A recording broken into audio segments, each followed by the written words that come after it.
Hey, congratulations for your Mercedes-Benz GLA.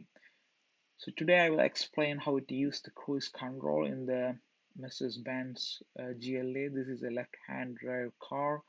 The controls are on the left side, and for the cruise control you need two buttons. One is this on and off button with this odometer symbol, and second is the set plus and minus. That's for setting the speed of interest.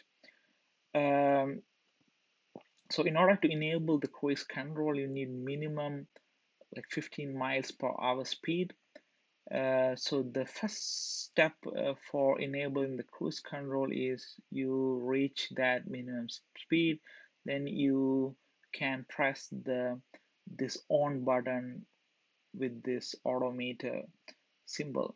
And then on the monitor, you can see this 15 miles per hour graphic, and using this set button you can increase or decrease the speed, which you can see in this green font.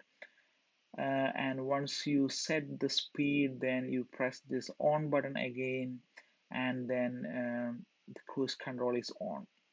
And in order to cancel the cruise control, you can press this odometer button downwards, and then it's cancelled.